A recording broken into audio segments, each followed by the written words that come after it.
bagaimana kita merancang proses pembelajaran yang berdiferensiasi dengan diintegrasikan dengan PSE, pembelajaran sosial emosional. Jadi itu nanti yang akan kita praktekkan di kelas. Tapi sebelumnya pastinya kita membuat rancangan RPP dulu ya, untuk membuat pembelajaran berdiferensiasi itu. Nah, berarti sebelum merancang pembelajaran berdiferensiasi itu kira-kira apa ya yang kita butuhkan dulu? Mungkin yang paling pertama yang kita butuhkan adalah perangkat pembelajaran ini. Perangkat pembelajaran ini mulai dari tes diagnostik yang kita kasih di awal pembelajaran, boleh juga sebelum pembelajaran itu dilaksanakan dan satu hari sebelumnya kita kasih tes diagnostik untuk melihat kemampuan awal dari setiap peserta didik. Selain tes diagnostik,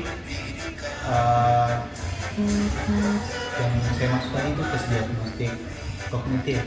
Selain kognitif kan ada juga non kognitif untuk diagnostiknya, karena untuk tes gaya belajar. Tes gaya belajar ini nanti yang menjadi patokan kita dalam pembelajaran berdiferensiasi. Contohnya kita kasih patokan peserta didik ini punya kecenderungan belajar, ada 3 kecenderungan belajar, ada kinestetik, motorik, sama visual. Nanti itu akan diterapkan dalam kelas sebagai pembelajaran berdiferensiasi. Nah, dan selain itu tes diagnostik non kognitif sudah bisa juga kita masukkan di situ kompetensi visual emosional. Misalnya kita menanyakan pada waktu ini ada yang namanya kesiapan visi dan sudah siap untuk belajar. Kesiapannya, kesiapannya yang benar-benar bagaimana kita memperlakukan siswa untuk fokus benar-benar hadir di proses pembelajaran itu.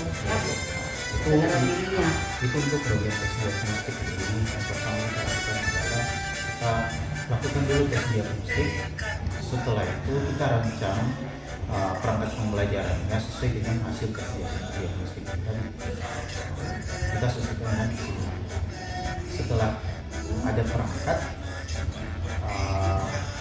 disusun perangkatnya mulai dari RPP, bahan ajar yang digunakan, bahan ajar yang dipakai, ini juga sampai kepada asesmennya untuk evaluasi pembelajaran. Jadi sebenarnya juga ya kesadaran diri ini kan artinya kita bagaimana membuat suasana anak itu benar-benar hadir untuk mengikuti pembelajaran. Jadi sebenarnya kesadaran diri itu bagusnya dilakukan pada awal-awal pembelajaran.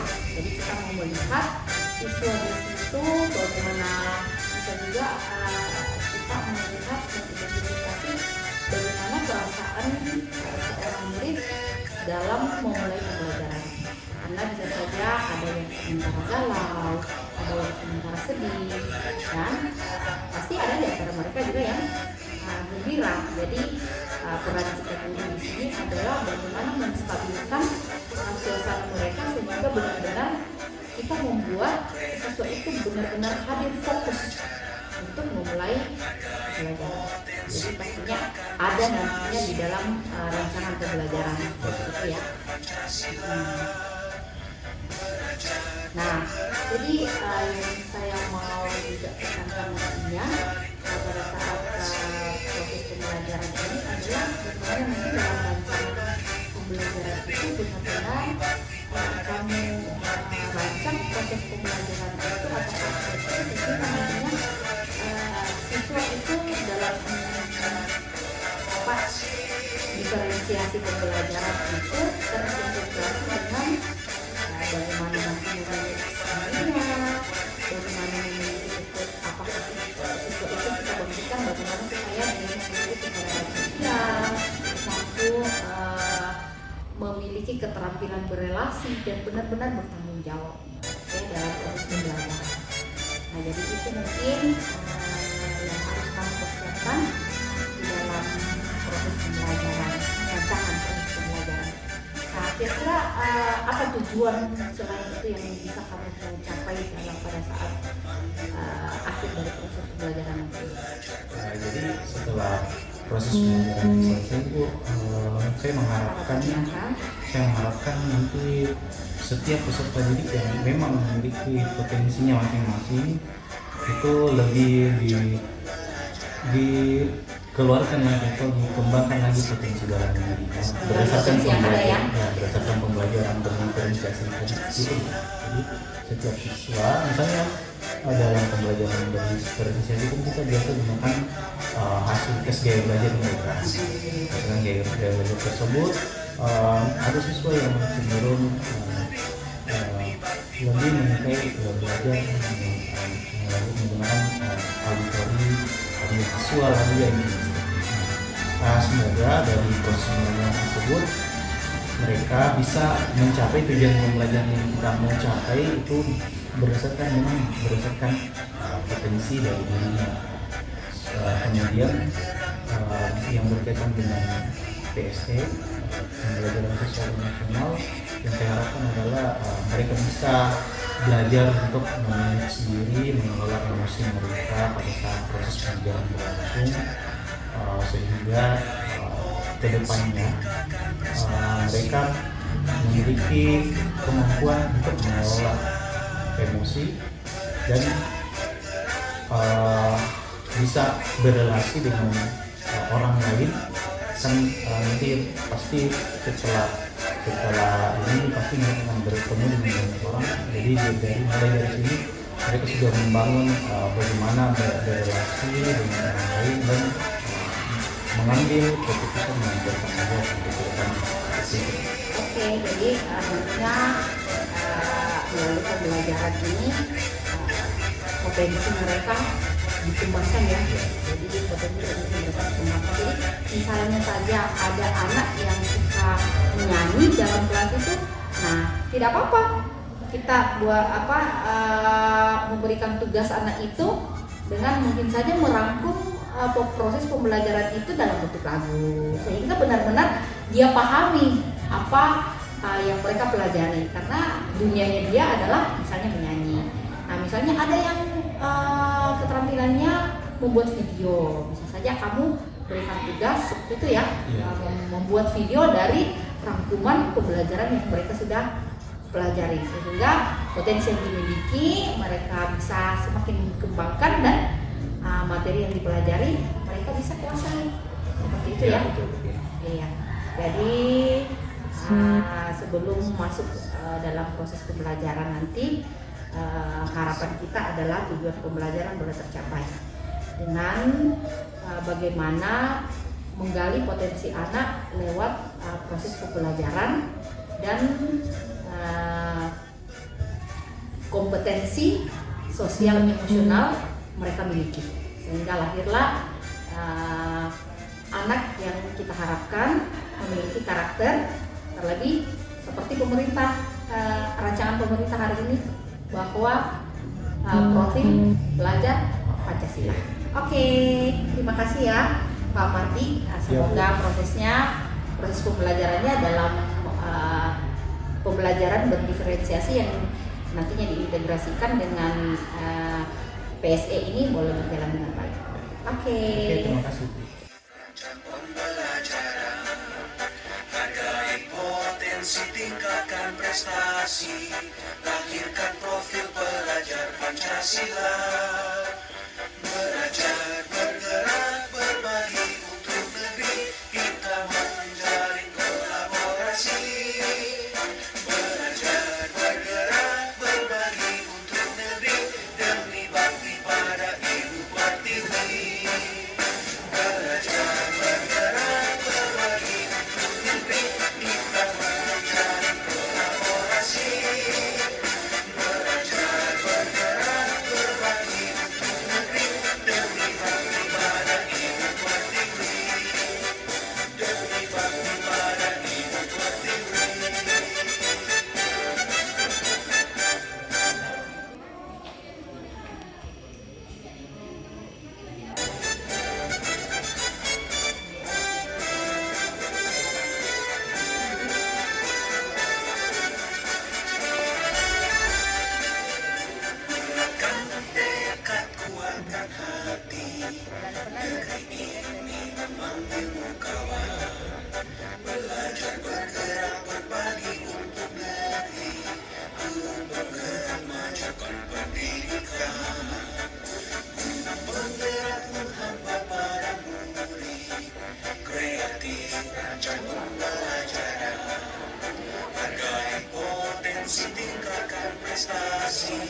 lahirkan profil pelajar Pancasila. Belajar bergerak berbagi untuk negeri, kita menjalin kolaborasi.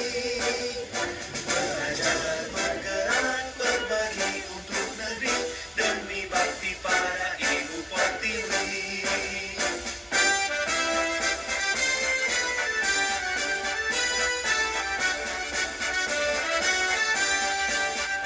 Kuatkan tekad, kuatkan hati, negeri ini memanggilmu kawan.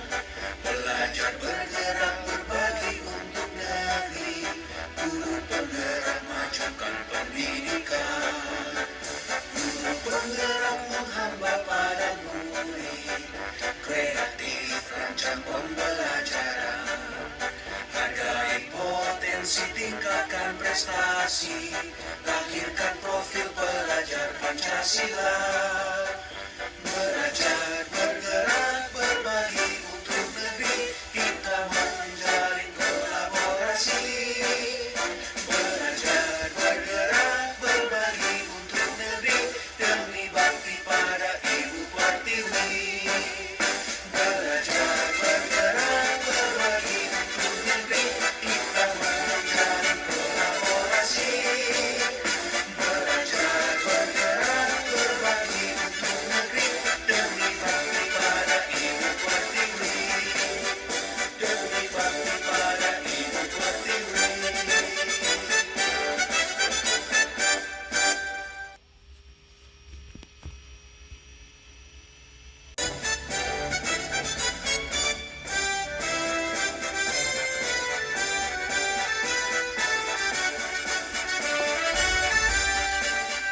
Kuatkan tekad, kuatkan hati, negeri ini memanggilmu kawan.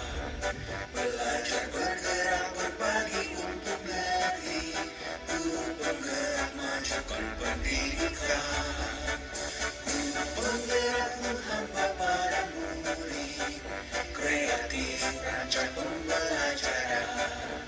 Hargai potensi, tingkatkan prestasi, lahirkan profil pelajar Pancasila. Belajar bergerak berbagi untuk negeri, kita menjalin kolaborasi. Belajar Oke ya Pak Mardianto. Jadi setelah proses pembelajaran kita lakukan dengan pembelajaran berdiferensiasi yang diintegrasikan dengan BSG, kira-kira apa kebermanfaatan yang Bapak lihat dari proses pembelajaran ini? Kalau berbicara tentang kebermanfaatannya, saya lihat banyak perkembangan yang terjadi. Karena misalnya peserta didik yang ada beberapa peserta didik selama ini yang masih terlihat diam pada saat belajar, masih terlihat kaku, yang belum benar-benar fokus pada pembelajaran, itu ternyata pada pembelajaran berdiferensiasi ini sudah terjadi peningkatan. Kenapa demikian? Karena beberapa siswa yang selama ini hanya diajarkan misalnya hanya menggunakan satu metode saja, misalnya kita coba memberikan media dalam bentuk visual saja atau dalam bentuk auditori saja, itu ada beberapa siswa yang kurang berkembang. Setelah saya menerapkan pembelajaran berdiferensiasi yang saya sesuaikan dengan gaya belajar masing-masing, ternyata peserta didik yang selama ini kaku dalam pembelajaran, tidak terlalu fokus dengan pembelajaran, mereka bisa lebih aktif karena mereka belajar sesuai dengan gaya belajar mereka masing-masing. Nah, selain itu pada proses pembelajaran, kan pada pembelajaran saya membagi kelompok berdasarkan tingkat kemampuan awal yang saya lakukan kemarin, yang saya berikan tes diagnostik kognitif terlebih dahulu, kemudian saya gunakan untuk membagi mereka ke dalam kelompok-kelompok belajar. Jadi ada kelompok yang punya kemampuan tinggi, kemampuan rendah, sama kemampuan sedang. Nah, dari situ peserta didik sudah mulai aktif dalam proses pembelajarannya. Jadi dengan adanya bimbingan dari saya, bimbingan ke kelompok-kelompok yang memiliki kemampuan yang lebih rendah, bimbingan yang intens, itu mereka menjadi lebih bersemangat di dalam mencapai tujuan pembelajaran itu. Ya. Nah, artinya gini, berarti kebermanfaatnya sudah banyak nilai positifnya di dalam ya. Tapi apakah ada kendala yang kamu temui di dalam melakukan proses pembelajaran berdiferensiasi ini yang diintegrasikan dengan PSD? Ya. Berbicara tentang kendala, sebenarnya kalau kendala ya sering sekali terjadi, apalagi pembelajaran berdiferensiasi ini mungkin baru beberapa kali saya terapkan. Salah satu kendala yang sering terjadi adalah peserta didik kan dalam proses pembelajarannya itu saya bagi berdasarkan bagi mereka ke dalam beberapa kelompok belajar. Beberapa dalam satu kelompok itu kemarin saya membaginya dalam satu kelompok itu terdiri dari 6 sampai 7 orang, 6 sampai 8 orang. Saya melihat ternyata kalau kita membagi kelompok dalam jumlah seperti itu ternyata masih terlalu banyak dalam satu kelompok. Itu menjadi salah satu kendala mereka dalam membangun keterampilan berrelasinya satu sama lain. Karena ada beberapa siswa yang mungkin ya, ada beberapa siswa yang tidak terlalu terlibat dalam diskusi kelompoknya. Jadi dia hanya mengharapkan temannya yang lain supaya yang penting dia masuk dalam kelompok itu. Tapi ternyata di situ ada kendalanya, mereka belum bisa membangun keterampilan berrelasi dengan baik antar sosial juga ya. Ya. Maka pembagian kelompok itu juga berpengaruh terhadap hasil dari pembelajaran itu sendiri. Seperti itu. Jadi apakah kira-kira ada trik atau kiat-kiat yang Bapak ingin lakukan ke depannya untuk mengatasi kendala-kendala ini? Jadi saya juga sekarang sedang memikirkan itu, dan sepertinya kalau pembelajaran ke depannya dari pembelajaran sebelumnya kita merefleksi apa kekurangannya, yaitu salah satu kendalanya itu tadi pembagian kelompok itu terlalu banyak anggota di dalam satu kelompok ya. Mungkin ke depannya itu saya akan membagi mereka dalam kelompok-kelompok yang lebih kecil lagi supaya betul-betul terjadi kerjasama yang baik sehingga mereka bisa menerapkan kemampuannya dalam berrelasi dengan orang lain. Jadi setiap kelompok itu akan andil atau aktif ikut andil dalam berdiskusi seperti itu. Artinya berorientasi juga dengan tanggung jawab ya. Ya. Jadi mudah-mudahan ke depan kiat-kiat Pak Martin ini bisa benar-benar dirancang di dalam proses pembelajaran berikutnya ya. Tapi kira-kira masih ada enggak ide yang bisa kamu lakukan di dalam mengatasi kendala-kendala yang kamu dapatkan dalam proses pembelajaran ini? Jadi sepertinya saya perlu memperbaharui metode pembelajaran dulu. Jadi metode pembelajaran yang saya gunakan harus lebih bervariasi lagi supaya setiap individu itu merasakan mereka merasa terwadahi semua potensinya, sehingga nanti pada pembelajaran selanjutnya mungkin metode-metode yang lebih ke menghubungkan mereka dengan pengalaman nyata. Jadi salah satu ya kontekstual ya. Ya. Jadi lebih kontekstual lagi proses pembelajaran ke depannya. Oke. Nah, mudah-mudahan ide-ide dari Pak Mardianto ini bisa segera ya dirancang melalui proses-proses pembelajaran ke depan. Baik mulai dari praobservasi, proses pembelajaran, bahkan